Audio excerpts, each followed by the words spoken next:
相信大家应该对这句话非常熟悉：吃得苦中苦，方为人上人。从小到大，我们都听过无数次。可能在你感到迷茫、挫折的时候，这句话曾经成为父母或师长勉励你的话。但随着我们逐渐成长，社会也在变化，我觉得这句话的意义变得更加深刻。它不再仅仅是让我们忍耐劳作的辛苦，它更像是一种信念，在面对困难的时候，告诉我们不要放弃梦想，因为这段痛苦的历程是通往梦想的必经之路。最近，有位留学生在新西兰的论文中引用了这句话，结果却被教授打了0分，这让人感到很难过。教授认为"人上人"这个词带有阶级意识，好像在鼓励一种不平等的理念。这样的批评不仅让这位学生感到困惑和失望，同时引发了学术界的争论。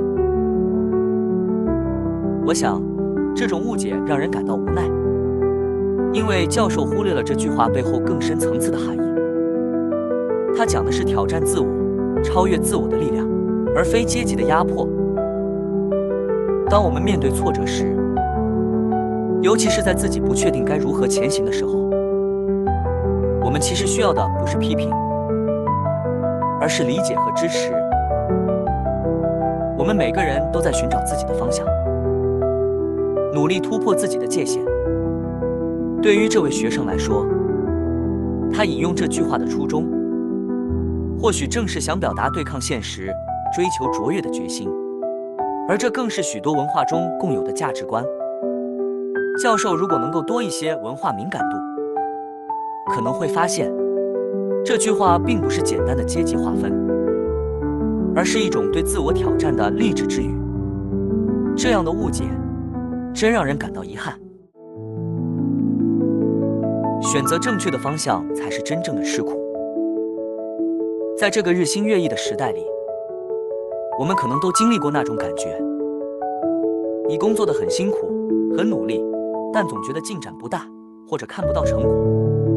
这时候，其实最重要的是，我们要去思考，有没有走在正确的方向上。因为如果你只是重复住相同的工作，却没有反思自己是否真的在成长，那么你所承受的苦，很可能只是在原地踏步。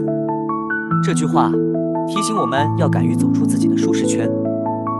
我想每个人都曾经有过这样的经历。每当你面临一个未知的挑战，心中总会有一些恐惧，对吧？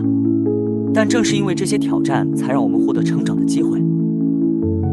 正是因为我们突破了自我，才会发现那些过去看似遥不可及的目标，其实并非那么遥远。就像马斯克或者是霍华德·舒尔茨，他们的成功并不是因为他们工作的比别人更长久，而是因为他们敢于选择最具挑战性的方向，并且在面对未知时选择勇敢前行。这让我想起，每当我们觉得自己快撑不住的时候，心里都会浮现一个问题：这样的努力值得吗？但其实，我们每个人心中都有那么一个梦想，无论是更好的生活，还是对自己某一方面的超越，这个梦想才是支持我们继续前行的真正动力。心理学家卡罗尔·德维克提出的成长型思维，也就是相信自己可以通过努力提升能力，正是让我们敢于打破舒适区、迎接挑战的关键。当你感到迷茫时，不妨试着问问自己：我现在做的事能让我变得更好吗？如果答案是否定的，或许就是时候去寻找一个新的方向了，去尝试挑战那些你从未接触过的领域。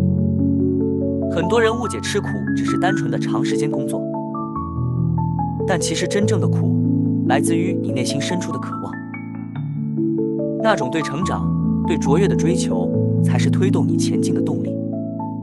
当你觉得累了，想要放弃时，问问自己，这段路程会让我变得更强大吗？如果答案是肯定的，那么这段苦就是值得的。这种苦中苦，正是我们在人生中不断突破自我，成为更好自己的机会。教授在批评这句话的时候，应该更加基于理解和同理，而不是单凭表面字义去下判断。人上人并不是在划分阶级、压迫他人，而是代表一个人在某个领域中通过努力达到卓越，成为佼佼者。这种卓越不是通过剥夺他人来实现，而是通过个人的自我提升，并且带动整个社会的进步。当我们每个人都变得更好时，整个社会自然也会跟着向前迈进。最后，真正的苦中苦应该成为我们自我提升的动力来源。当你渴望变得更好时，你不会再害怕那些看似艰难的挑战，因为你知道，这些挑战正是让你成长，让你更接近成功的机会。坚毅是成功的重要因素之一。安吉拉·达克沃斯的研究表明，那些能够克服挑战、持久追求目标的人，最终往往都能实现自己的梦想。我知道，每一个成功的故事背后，都有一段属于他们自己的苦中苦。当你也面临这样的困难时，记住这句话：这一切的努力和挑战，最终会让你成为那个人上人。因为成功从来不是侥幸，而是我们对成长的渴望和不断追求卓越的结果。我是 Nasir Steven， 感谢你愿意听完我的论点，我们下次见。